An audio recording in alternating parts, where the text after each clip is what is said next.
Hello everyone, আজকে আমরা কথা বলবো ক্লাস 10 এর জীবন বিজ্ঞানের কয়েকটি গুরুত্বপূর্ণ বিষয় নিয়ে, বা পরীক্ষার জন্য যে গুরুত্বপূর্ণ বিষয়গুলি কি কি হতে পারে 2027-এর জন্য। ঠিক আছে, বা বেশিরভাগ পরীক্ষার ক্ষেত্রেই আমরা এই কোশ্চেনগুলো ইম্পর্টেন্ট দেখতে পাই। ঠিক আছে, বাকিগুলো দেওয়া থাকে অপশনাল অবশ্যই, কিন্তু এই কোশ্চেনগুলো অবশ্যই আছে। তো আজকে আমরা এই বিষয় নিয়ে আলোচনা করব, তোমরা ভিডিওটা দেখতে থাকো। ঠিক আছে, আমি যদি প্রথমে দেখি তাহলে আমি দেখতে পাচ্ছি নিউরন আছে। তাহলে যদি নিউরনের কোশ্চেন আসে তাহলে কি বলবে তোমাকে? তোমাকে বলবে যে নিউরনের চিত্র অঙ্কন করো, এবং তোমাকে তিনটা নাম দিয়ে দিল। ধরো এ, বি, সি, এই তিনটা নিউরনের নাম দিয়ে দিল, এবং এই তিনটা নামকে তোমাকে চিহ্নিত করতে বললো, বা তোমাকে বলে দিল নিউরনের যে কোনো চারটি নিউরনের চিত্র অঙ্কন করে যে কোনো চারটি অংশ চিহ্নিত করো, বা তোমাকে যে কোনো চারটি অংশের নাম তোমার কাছ থেকে জানতে চাইছে। এবার এক্ষেত্রে তোমার কাছে নিউরন আসতে পারে, ঠিক আছে, বা চোখ আসতে পারে চিত্র অঙ্কনের ক্ষেত্রে। ঠিক আছে, এবার সেকেন্ডে যদি যাই, আমরা সেকেন্ডে দেখতে পাবো যে ডিএনএ আর আরএনএ।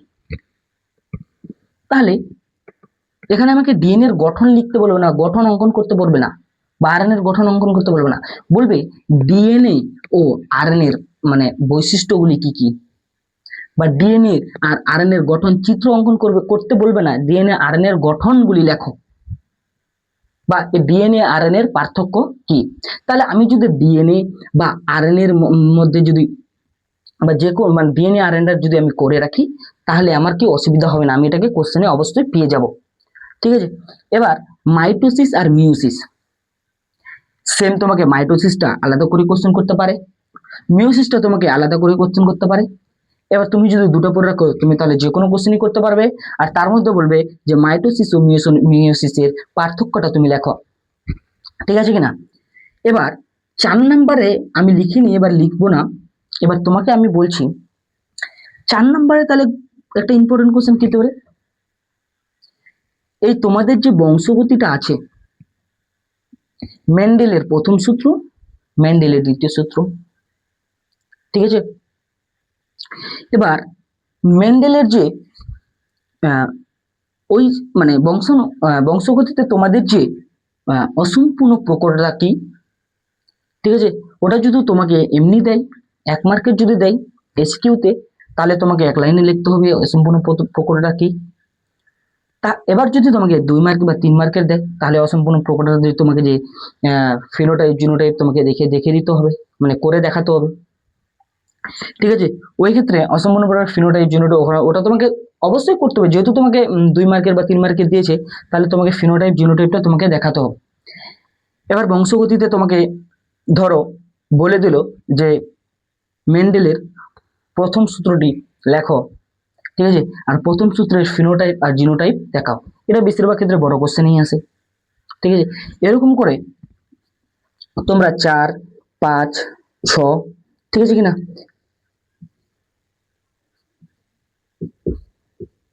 6 নাম্বার যে চ্যাপ্টার বা 5 নাম্বার চ্যাপ্টারে, যেমন হচ্ছে উটের, ঠিক আছে, উটের যে আরবিসি কি প্রকৃতির, গোলাকার না ডিম্বাকার?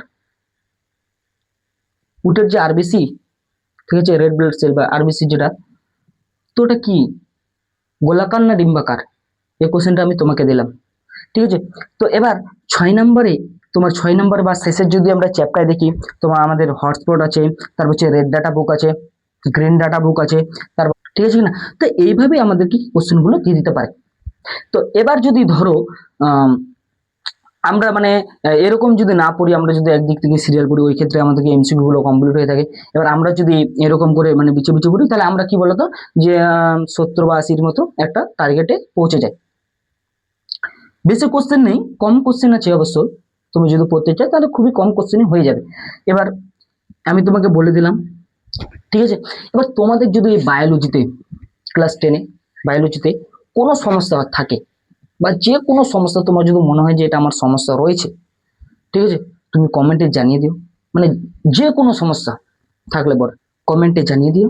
ঠিক আছে, তাহলে আজকে এই পর্যন্ত থাকি, বেশি আলোচনা করব না, শুধুমাত্র আজকে কোশ্চেন গুলো বলার জন্য আসলাম। আজকে আমরা কোনো বিস্তারিত আলোচনা করছি না, বা আমি শুধু কোশ্চেন গুলো বলার জন্য এসেছিলাম যে কিরকম কিরকম কোশ্চেন টাইপের থাকে বা কিরকম কিরকম মানে হয় আর কি।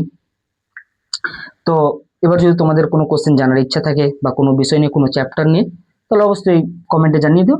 ঠিক আছে, আজকের ক্লাসে এই পর্যন্ত, দেখা হবে আরেকটা নতুন ক্লাসে।